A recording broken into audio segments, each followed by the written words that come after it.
नमस्कार दोस्तों, आप देख रहे हैं न्यूज़ 360 हिंदी मीडिया। आज हम गोपालगंज जिले के बरौली विधानसभा से भाग आजमाने वाले बहुजन समाज पार्टी के संभावित प्रत्याशी शाह आलम से जुड़ रहे हैं, जो बरौली विधानसभा के व्यवस्था विकास के संदर्भ में अपना बहुमूल्य प्रतिक्रिया जनमानस को देंगे। सबसे पहले आपका स्वागत है न्यूज़ 360 में। बहुत बहुत धन्यवाद। क्या सूरत हाल है यहाँ बरौली विधानसभा के क्षेत्रों में बाढ़ के विभीषिका को देखते हुए? देखिए, बरौली का हालात ये रहा है कि हमेशा से ही बाढ़ जो है हमेशा आता है, और जो बांध का जो हालात है वो इतना दयनीय होता है कि उसके नाम पे खानापूर्ति की जाती है, और सरकार भी ये नहीं चाहती कि कभी उसका अस्थायी कोई निदान किया जाए। अगर बोल्डर पिचिंग का काम किया गया होता शुरू से लेकर के अभी तक, तो अस्थायी निदान इसका हो गया होता, लेकिन बांध की मरम्मती से लेकर के और फिर उसके बाद में बाढ़ जो आ जाता है तो लोग परेशान होते हैं। सरकार कहाँ परेशान होती है, सरकारी मशीनरी कहाँ परेशान होती है, उन्हें तो बस इसकी खानापूर्ति करनी होती है। और इसी वजह से शायद मुझे ऐसा लगता है कि आज तक उस बाढ़ को लेकर के और बांध के संबंध में किसी तरीके का अस्थायी निदान सरकार की तरफ से ढूंढने की कोशिश नहीं की गई है। बरौली विधानसभा की बात करें तो राष्ट्रीय जनता दल से यहाँ जो स्थानीय विधायक हैं नेमतुल्ला, उनके द्वारा ग्रामीण क्षेत्रों में या विधानसभा के क्षेत्रों में उस तरह से प्रयास नहीं हुआ है जितना होना चाहिए, और बाढ़ संकट में जनता उनसे काफ़ी व्यथित और दुखी दिखाई दे रही है। इसके पीछे क्या कारण मानते हैं? देखिए, इसके पीछे मैं क्या कहूँ, मैं इसके संबंध में कुछ नहीं कह सकता। इतना ज़रूर कहूँगा कि जो जैसा करता है वैसा फल पाता है। और जिस तरीके से आपने देखा कि कोई भी व्यक्ति जो है वो अपने कर्मों का ही फल पाता है, तो अगर किसी को पब्लिक नकार रही है तो वो उनके कर्मों का ही फल है। मैं इससे ज़्यादा कुछ नहीं कह सकता। बहुजन समाज पार्टी से आप प्रबल दावेदार हैं, और बरौली विधानसभा के विभिन्न ग्रामीण क्षेत्रों में सामाजिक गतिविधियों के माध्यम से आपने जनमानस का कार्य किया है, और उनके सुख दुख में शामिल होकर के आपने उनको राहत पहुंचाने का भी काम किया है। आप बताएं, इस तरह की शक्ति आपको कहां से मिल रही है? देखिए, ये शक्ति जो है सबसे पहले सामाजिक होना सबसे बड़ी बात होती है। और आप देख सकते हैं मेरे सोशल साइट को, फेसबुक आईडी को मेरा खंगाल के देख सकते हैं। मेरा फेसबुक आईडी शाह आलम के नाम से है, जो इंग्लिश में है। और वहाँ पे आप देखिएगा तो 2017 में भी जो बाढ़ आया था, उस टाइम में हमने नहीं सोचा था कि मुझे चुनाव लड़ना है। तो मेरे कहने का मतलब ये है कि जो सोशल इंसान होता है वो उसकी शक्ति जो है ऊपर वाला देता है, उसकी हिम्मत होती है, और वो अपने हिम्मत के बल पे अगर कहीं किसी के साथ अत्याचार हो रहा है, कहीं कोई आदमी कोई किसी विपदा से गुजर रहा है, तो उसको शक्ति देने वाला उसका अल्लाह और उसका भगवान होता है। बरौली विधानसभा का अधिकांश इलाका जलमग्न हो चुका है, किसानों के फसल बर्बाद हो चुके हैं, और गाढ़ी कमाई से कमाया हुआ जो धन था वो इस बाढ़ के पानी में बह चुका है। नतीजा यह है कि ऊंचे स्थानों पर लोग शरण लिए हुए हैं। सरकारी जो इंतजाम होना चाहिए उस इंतजाम का प्रत्यक्ष रूप से कोई लाभ भी जनमानस को नहीं मिल रहा है।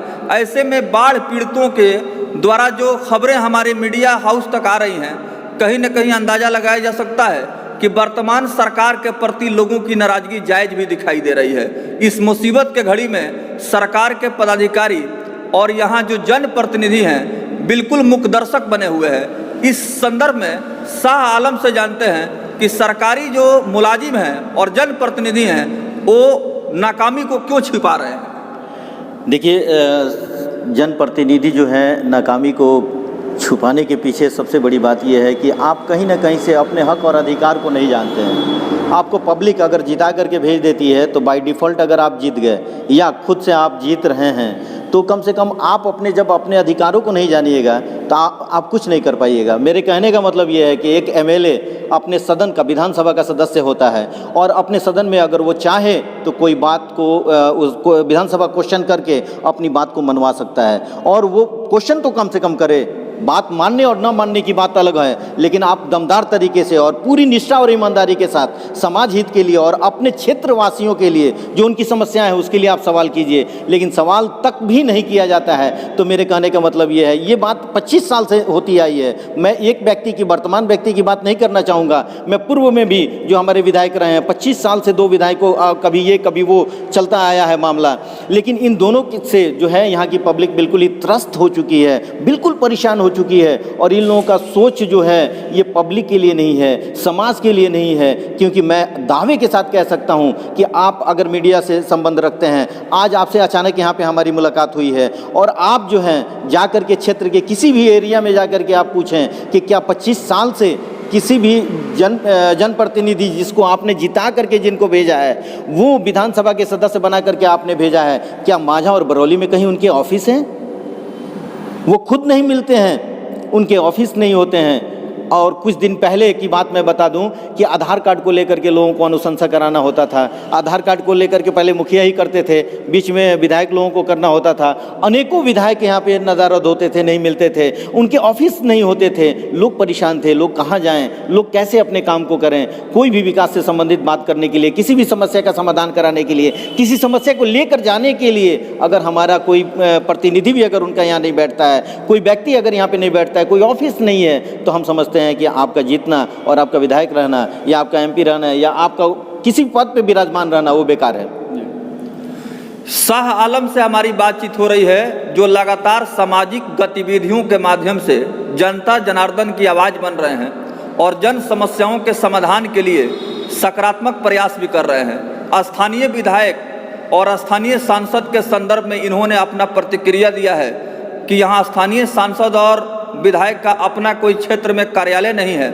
कार्यालय अगर होता तो निश्चित रूप से जनता का संदेश, जनता का समस्या कार्यालय तक आता और उसका समाधान का प्रयास भी होता। बहुजन समाज पार्टी के टिकट पर चुनाव लड़ने की तैयारी कर रहे हैं और लगातार लंबे समय से क्षेत्र भ्रमण कर जनता का आशीर्वाद भी प्राप्त कर रहे हैं।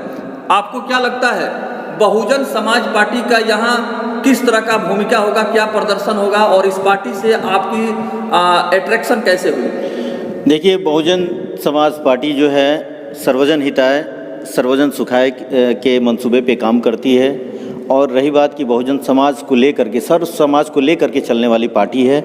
और इस पार्टी को हम कह रहे हैं कि आपने सबको बारी बारी से देखा है, लेकिन ये जो सभी सभी समाज को, सर्व समाज को लेकर चलने वाली पार्टी के साथ मैं इसलिए जुड़ा क्योंकि मैं जानता हूँ कि जो पिछड़े हुए लोग हैं, जो दलित भाई हैं हमारे, या जो भी लोग हैं जिनके साथ में मतलब भेदभाव बढ़ता जाता है, जिनके साथ जात पात की राजनीति की जाती है। चुनाव के समय में सभी लोग यहाँ पे सिर्फ और सिर्फ हिंदू मुस्लिम की बातें करते हैं, लेकिन चुनाव जब बीत जाता है तो उसके बाद सब कोई अगड़ा हो जाता है, कोई पिछड़ा हो जाता है, कोई स्वर्ण हो जाता है तो कोई दलित हो जाता है। इसके संबंध में भी मैं बता दूँ, आपको स्पष्ट कर दूँ कि इस पूरी कायनात को, पूरी दुनिया को, पूरी सृष्टि को बनाने वाला अगर अल्लाह और भगवान दो होते तो हिंदू और मुसलमानों के शरीर की बनावट और संरचना भी दो तरह की होती। 2 सूरज होता, 2 चांद होता, 2 धरती होती, 2 आसमान होता, लेकिन सब कुछ एक है, इसलिए कि भगवान एक है, अल्लाह एक है, मानने का तरीका अलग अलग है। और हम सभी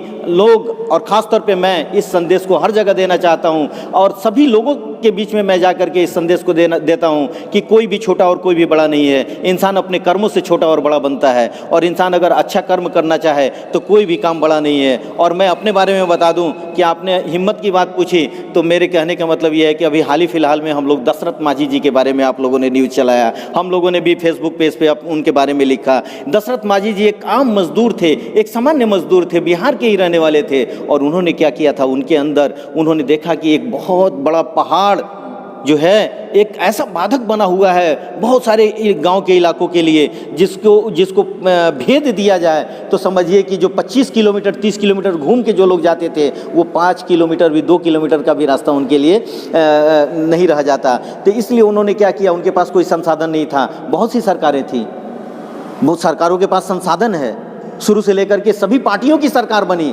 लेकिन किसी पार्टी की सरकार ने उस पहाड़ को तोड़ने के लिए और बीच पहाड़ से रास्ता बनाने के लिए नहीं सोचा। लेकिन एक आम इंसान दशरथ माझी जी, जो हमेशा अमर रहेंगे, खास के इस मामले में कि उनकी हिम्मत, उनकी लगन, उनकी निष्ठा और वो उनकी ताकत वो क्या थी, सिर्फ और सिर्फ ये थी कि उनके पास संसाधन क्या था कि एक हथौड़ी था और एक छेनी था, और उसी हथौड़ी और छेनी से उन्होंने पहाड़ को काटना शुरू कर दिया। उन्हें यकीन था कि मैं इस पहाड़ को काट करके रास्ता निकालूंगा, और उन्होंने रास्ता निकाल लिया था। आज मैं दावे के साथ कहता हूं कि बरौली विधानसभा के लोगों का जिस तरीके से स्नेह हम लोगों को मिल रहा है, हम लोग भी आगामी चुनाव में जरूर कामयाब होंगे।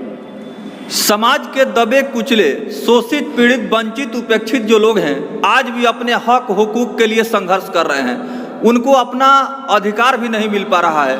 जहां तक बरौली विधानसभा की तस्वीर सामने आ रही है, इसमें बहुत सारे प्रत्याशी अपनी अपनी दावेदारी पेश कर रहे हैं, लेकिन शाह आलम जिस मजबूत इच्छा शक्ति के साथ अपना साक्षात्कार न्यूज़ 360 मीडिया को दे रहे हैं, कहीं न कहीं इनके प्रतिक्रियाओं का संक्षिप्त में विश्लेषण करें तो स्पष्ट रूप से निष्कर्ष निकाला जा सकता है कि समाज के वंचित जो लोग हैं, दबे कुचले हैं, पीड़ित हैं, जिनको अधिकार नहीं मिल रहा है, शिक्षा से वंचित हैं, विकास से वंचित है, इन तमाम लोगों को विकास के माध्यम से समाज को आगे ले जाने की कोशिश है। और निश्चित रूप से यहाँ के जनमानस का आशीर्वाद मिला तो इनके द्वारा इस क्षेत्र में समग्र संतुलित सर्वांगीण विकास होगा।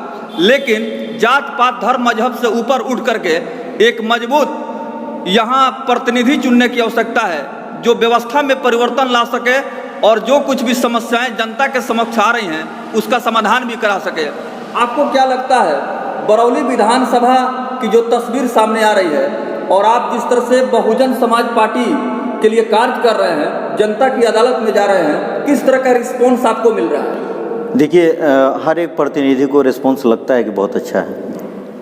हर एक प्रतिनिधि जाता है तो मतदाता का काम यही होता है। चूँकि इसका अनुभव मुझे 2001 से है, पंचायत चुनाव से ही है। पंचायत चुनाव में लगातार हमारे परिवार से हम लोग 3 बार मुखिया रहे हैं, पैक्स अध्यक्ष भी हम लोग रहे हैं। तो ये सभी चीज़ें ऐसी हैं कि पहली बार कोई आदमी अगर चुनाव लड़ता है तो उसे ऐसा लगता है कि सारा वोट मेरा ही है, लेकिन उसके बाद जो अनुभव मिलता है वो आदमी कभी भी ठोकर नहीं खाता है। वो सबको पहचानने का तरीका उसके पास आ जाता है, अगर वो चाहे पहचानना चाहे तो इस तरीके से हम लोग सब चीज़ को लेकर के चलते हैं। लेकिन बेहतर मैं अपने आप से अपने मुँह मियाँ मिट्ठू बनना मैं पसंद नहीं करता, लेकिन इतना ज़रूर विश्वास रखता हूँ कि जिस तरीके से रिस्पॉन्स मिल रहा है वो हमारे लिए काफ़ी पॉजिटिव साइन है। और ये साइन जो है बिल्कुल ही बरकरार रहेगा, क्योंकि कोई भी प्रतिनिधि 25 साल से यहाँ पे बरौली विधानसभा में ऐसा नहीं आया है जो कि आ करके यहाँ पे शिक्षा को सुधार सके। कोई भी प्रतिनिधि ऐसा नहीं आया है जो स्वास्थ्य व्यवस्था को सुधार सके। कोई भी प्रतिनिधि यहाँ पे ऐसा नहीं आया है जो मेडिकल और इंजीनियरिंग कॉलेज की बात कर सके। कोई भी प्रतिनिधि यहाँ पे ऐसा नहीं आया है जो कि लोगों को मिलाने का काम करे।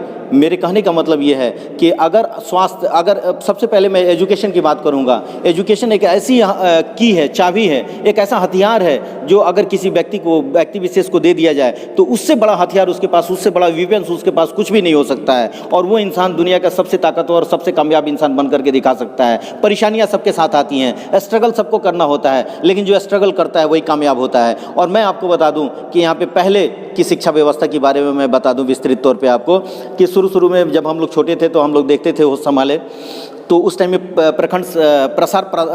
प्रखंड शिक्षा प्रसार पदाधिकारी कहलाया करते थे, जिनको हम लोग BO बोलते हैं, ब्लॉक एजुकेशन ऑफिसर बोलते हैं। तो वो क्या होते थे कि जब जाते थे किसी स्कूल में ना, तो वो या कोई जनप्रतिनिधि, उस टाइम के जनप्रतिनिधि जाते थे तो करते क्या थे कि उस स्कूल में जा करके और वो करते थे कि सिलेबस मांगते थे, और सिलेबस मांग करके और फिर उसके बाद देखते थे कि कौन सा मंथ चल रहा है, उसके हिसाब से कौन से सिलेबस तक की पढ़ाई हो जानी चाहिए थी, कौन सा पाठ्यक्रम पढ़ा लिया जाना चाहिए था। लेकिन मैं दावे के साथ कहता हूँ कि ये उस वक्त का था मामला कि एजुकेशन पे ध्यान दिया जाता था। क्यों नहीं पढ़ाया आपने, क्यों आप लेट हुए, बच्चों ने आपके पढ़ाई हुए बात को फॉलो क्यों नहीं किया, ये सवाल पूछा जाता था। लेकिन आज मैं देखता हूँ कि ये डबल इंजन की सरकार में ये मामला, शिक्षा व्यवस्था का मामला इतना ध्वस्त हो चुका है कि जो भी पदाधिकारी जाते हैं तो मैं देखता हूँ कि सबसे पहले पूछते हैं, शिक्षा के बारे में तो कोई सवाल नहीं होता है, लेकिन सबसे पहले पूछते हैं कि MDM का रजिस्टर कहाँ है, और MDM की रजिस्टर की तलाशी की जाती है। MDM का रजिस्टर आता है और फिर MDM के रजिस्टर के पन्नों के बीच में कुछ और भी पेज होते हैं, छोटे छोटे टुकड़े होते हैं, करेंसी पेज, उस तरीके के भी मामले सुनने में आते हैं जो कि लेन देन का मामला होता है, और इस तरीके से वो पदाधिकारी चले जाते हैं। कोई भी प्रतिनिधि जो अब 25 साल से जो जीते हैं, पूर्व विधायक या वर्तमान विधायक, मैं दावे के साथ कह सकता हूं कि इनके द्वारा शिक्षा व्यवस्था को इतना कमजोर बना दिया गया है कि कहीं से भी शिक्षा व्यवस्था सुदृढ़ नहीं है। अब बहुत से ऐसे स्कूल हैं जहाँ पे बेंच भी बैठने के लिए नहीं है, बच्चे आज के डेट में भी नीचे बैठते हैं। बहुत से ऐसे स्कूल हैं, आप जहाँ जाइए कि शिक्षा व्यवस्था इस तरीके से लचर है कि सब टीचर जो हैं वो सभी टीचर को मैं गलत नहीं कह सकता, ईमानदार टीचर भी हैं, मैं उनका सम्मान करता हूं क्योंकि शिक्षक ही हैं जो हमें पढ़ाते हैं। मैं उन्हीं शिक्षकों की बदौलत बोल रहा हूं, उन्हीं ईमानदार शिक्षक बदौलत बोल रहा हूं जिन्होंने मुझे पढ़ाया है। उसी तरीके से सभी बच्चों को पढ़ाने वाले शिक्षक होते हैं, लेकिन उसमें से भी कुछ ऐसे लोग होते हैं जो कि कहते हैं कि ना फलाना साहब हमारे रिश्तेदार हैं इस डबल इंजन की सरकार में, और मैं नहीं भी जाऊँगा पढ़ाने तो मेरा काम चलेगा। तो ये व्यवस्था मुझे नहीं चाहिए, और इस व्यवस्था के खिलाफ में मैं सबसे बड़ा कठोर कदम उठाऊंगा, क्योंकि ये शिक्षा अगर सुधर जाएगा तो हमारे बच्चों का अपना दिमाग होगा, और हमारे बच्चे जो हैं जब बढ़ेंगे तो फिर वो कामयाब होकर के किसी पद पे जाएंगे और उनके पास अपना दिमाग होगा, और अपने मत का प्रयोग भी सही तरीके से अपने दिमाग से करेंगे, किसी के बहकावे में नहीं आएंगे, किसी से बिकेंगे नहीं। क्योंकि सभी लोग जानते हैं कि ये लोग जीतने के बाद, खरीदने वाले लोग जो होते हैं, जीतने के बाद वो 4.25 साल तक नहीं दिखाई देते हैं। अभी तक लोग नहीं दिखाई दे रहे हैं, बस 3 महीना बचा हुआ है, अब आने की सुगबुगाहट हुई है और वो लोग अभी आ रहे हैं। ये थे बहुजन समाज पार्टी के संभावित प्रत्याशी बरौली विधानसभा से शाह आलम, जो बिगड़ी हुई व्यवस्था के विषय में अपना अनुभव व्यक्त कर रहे थे। साथ ही साथ डबल इंजन की सरकार को लेकर के इन्होंने जो कुछ भी बातें रखी हैं और जिस तरह की समस्याएं आ रही हैं शिक्षा व्यवस्था के क्षेत्र में, स्वास्थ्य महकमे में, विभिन्न विभागों में, जिसके ऊपर आप अपना अनुभव रख रहे थे और साथ ही साथ अपने प्रतिक्रियाओं से हमारे दर्शकों को अवगत करा रहे थे। चलते चलते बरौली विधानसभा के सम्मानित जनता को आप क्या संदेश देना चाहेंगे? देखिए, बरौली विधानसभा की सम्मानित जनता को मैं यही संदेश देना चाहूँगा कि 25 साल तक आप लोगों ने जो कुछ भी झेला है, जो कुछ भी आपने देखा है, आप एक बार आप अपने दिल पे अपने हाथ रख करके पूछिए कि क्या वो आपके कभी काम आए हैं? क्या उनसे मिलने जाने के लिए आप जो है आपको किसी हैंड्स की ज़रूरत पड़ती है, या डायरेक्ट आप जाकर के मिल लेते हैं? जब चुनाव आता है तो वो आपसे डायरेक्ट आके मिलते हैं, बाबू भैया, दादा, चाचा, काका सब करते हैं, लेकिन जब चुनाव जीत जाते हैं तब उसके बाद में आपको उनके घर के, उनके दरवाजे के बाहर ही रख दिया जाता है। घंटों घंटों आपको इंतज़ार करना पड़ता है। आपको वैसे नेता की ज़रूरत नहीं है, आपको एक ऐसे नेता का चुनाव करना होगा जो सामाजिक हो, और जो व्यक्ति सामाजिक होगा वो समाज सेवा के लिए सोचेगा, और उसे मिलने के लिए वो कभी भी ज़रूरत नहीं पड़ेगी। 2017 में भी बाढ़ का दौर था, 2017 में भी मेरा फेसबुक आईडी आप खंगाल करके देखेंगे किस तरीके से हम लोगों ने मेहनत किया था, और आज भी हम लोग जहाँ भी हर एक इलाके में हम लोग गए हैं, हर जगह हम लोगों की टीम घूम रही है, हम लोग घूम रहे हैं, और हमारा यह प्रयास है कि हम लोग जिस तरीके से भी हो अपने तरफ से एक छोटा सा मदद अपने भाइयों के लिए, अपने क्षेत्रवासियों के लिए हम लोग कर सकें। क्योंकि इसमें कहीं से भी कोई दूसरी बात नहीं है, बस हम लोग का सोच है कि हम सामाजिक बने, और जो व्यक्ति सामाजिक होगा उससे कभी कोई गलती नहीं होगी। वो जात पात की बातें नहीं करेगा, वो समाज के उत्थान की बातें करेगा, वो समाज के विकास की बातें करेगा। लेकिन जो नेता आपसे समाज में जात पात की बातें करते हैं, आप समझ लीजिए कि वो अंग्रेज़ों के दूसरे रूप हैं। क्योंकि अंग्रेज़ जब हमारे मुल्क में आए थे तो उन्होंने क्या किया था कि व्यापार करने के गर्ज से आए थे, और व्यापार करते करते उनके पीछे एक मंशा छुपी हुई थी कि हमें और आपको गुलाम बनाना है। और उन्होंने क्या किया कि हम लोगों के कमज़ोर नस को ढूंढना शुरू किया था, और ढूंढते ढूंढते उन्हें पता चल गया कि इनकी कमज़ोर नस क्या है, और उन्होंने फिर तुरंत ही फूट डालो और राज करो की नीति अपनाई थी, जात पात की नीति अपनाई थी। और जिस तरीके से उन्होंने जात पात की नीति अपनाई, हमारा समाज जो था, वो जो सोने की चिड़िया हमारा भारत था, वो खंड खंड टुकड़ों टुकड़ों में उन्होंने बांट देने का काम किया था, और उसके बाद उन्होंने हमें गुलाम बना लिया। तकरीबन 200 वर्षों तक हम लोग उनके गुलाम बने रहे थे। लेकिन वो आज़ादी कब मिली थी? आज़ादी तब मिली थी जब हिंदू, मुस्लिम और सिख ईसाई सभी लोग आपस में यूनाइट हुए थे, तब हमारा मुल्क आज़ाद हुआ था। तो मैं आप लोगों से यही अपील करना चाहूँगा कि उन अंग्रेज़ों की तरह जो लोग हैं, जो हमें और आपको बांटना चाहते हैं जात पात के नाम पे, हमें बंटने की ज़रूरत नहीं है, हमें एकजुट होने की ज़रूरत है। उनके खिलाफ जो जात पात की बातें करते हैं, और सही लोग जो सामाजिक लोग हैं उनके साथ जाने की ज़रूरत है। मैं आप लोगों से एक बार अपील करना चाहता हूं कि एक बार आप सेवा का मौका दें, और सेवा का मौका देने के बाद में आप ज़रूर देखेंगे कि हर पल, हर लम्हा आपके बीच में रहने वाला ये सेवक बनेगा। शाह आलम। गोपालगंज जिले के बरौली विधानसभा से आज हमारे साथ जुड़े थे बहुजन समाज पार्टी के संभावित प्रत्याशी शाह आलम, जो काफ़ी लंबा अनुभव रखते हैं और साथ ही साथ सामाजिक गतिविधियों में इनकी शुरू से अभिरुचि रही है।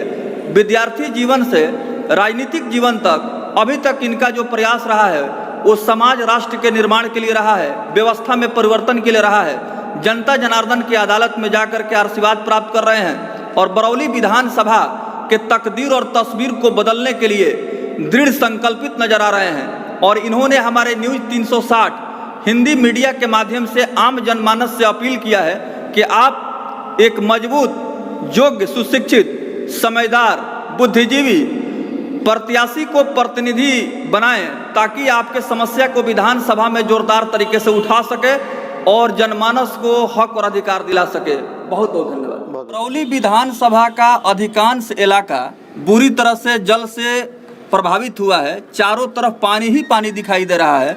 मानसून के बारिश के बाद यहाँ के लोगों की ज़िंदगी नारकीय हो चुकी है।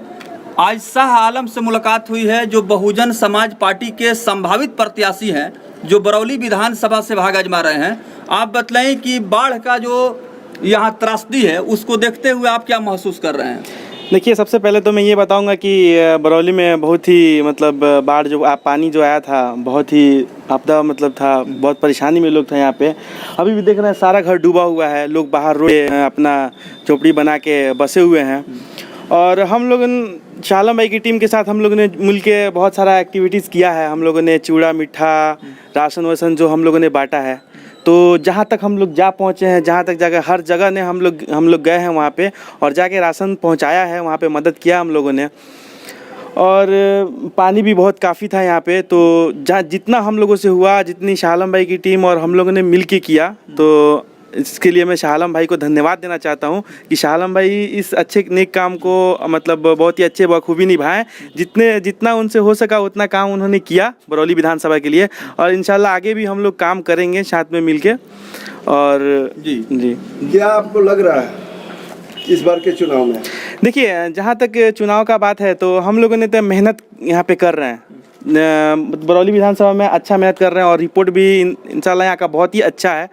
और जहाँ तक हम लोग कुछ करेंगे यहाँ पे बरौली विधानसभा में अच्छा अपना ये बनाएंगे। जी, तो ये तस्वीर बरौली विधानसभा के कुछ गांवों की है, इलाकों की है, जहां बरसात के पानी के बाद लोगों के आशियाना उजड़ चुका है। ऊंचे स्थानों पर लोग शरण लिए हुए हैं। समाज सेवी शाह आलम के द्वारा जब से बाढ़ की त्रासदी जनता के सामने आई है उसी समय से लगातार जनमानस के बीच पहुंचकर बाढ़ के इस संकट में उनको भरपूर हर संभव मदद पहुंचाने की कोशिश कर रहे हैं। स्थानीय विधायक, सांसद का दर्शन जनता का नहीं हो रहा है, लेकिन मुसीबत की इस घड़ी में शाह आलम जैसे नौजवान समाज सेवी आगे आकर के अपने मानव धर्म को निभा रहे हैं और हर संभव इनकी कोशिश हो रही है कि बाढ़ के संकट से प्रभावित लोगों को राहत पहुंचाया जाए, मदद पहुंचाया जाए। और उनके साथ काम करने वाले जो इनके सहयोगी हैं, जो मित्र हैं, इनके जो शुभचिंतक हैं, निश्चित रूप से इस नेक काम में उनका जोरदार समर्थन कर रहे हैं और वहां तक पहुंच रहे हैं जहां के लोगों को इस समय भोजन पानी भी मयस्सर नहीं हो रहा है। कहीं ना कहीं ये तस्वीर बरौली विधानसभा के कुछ गांवों की जो सामने आ रही है, जिसकी चर्चा करते हुए मुझे ऐसा प्रतीत होता है कि इस संकट के घड़ी में सभी को मानव धर्म निभाना चाहिए और इंसानियत का मजहब निभाते हुए लोगों के सुख दुख में मदद करना चाहिए। शाह आलम के विषय में आपका अपना क्या ख्याल है? जी, शाह आलम भाई बहुत ही नेक इंसान है और एक यूथ के लिए बहुत बड़ी मजबूती से चुनाव मैदान में आए हुए हैं और हमें उम्मीद है पब्लिक का जहाँ तक मूवमेंट है इंशाल्लाह वो चुनाव जीत रहे हैं। कुछ गांव का नाम बतलाएं जो बाढ़ से ज़्यादा प्रभावित है, वहाँ की लोगों की ज़िंदगी में बहुत सारी परेशानियां सामने आई है। उन इलाकों तक शाह आलम की तरफ से क्या कोशिश हुई है? जी, जैसे कि यहाँ पे सबसे ज़्यादा अगर बरौली में मुसीबत में है तो आपके नेवरी है, बघेजी हो गया, रामपुर हो गया, पचरुखिया हो गया, जहाँ अपने शाह आलम भाई का पूरा ग्रुप, पूरा टीम लेकर इनसे जहाँ तक जितना हो सका है उतना इन्होंने मदद किया है। चलिए, अपना नाम बताएं। मेरा नाम फहद।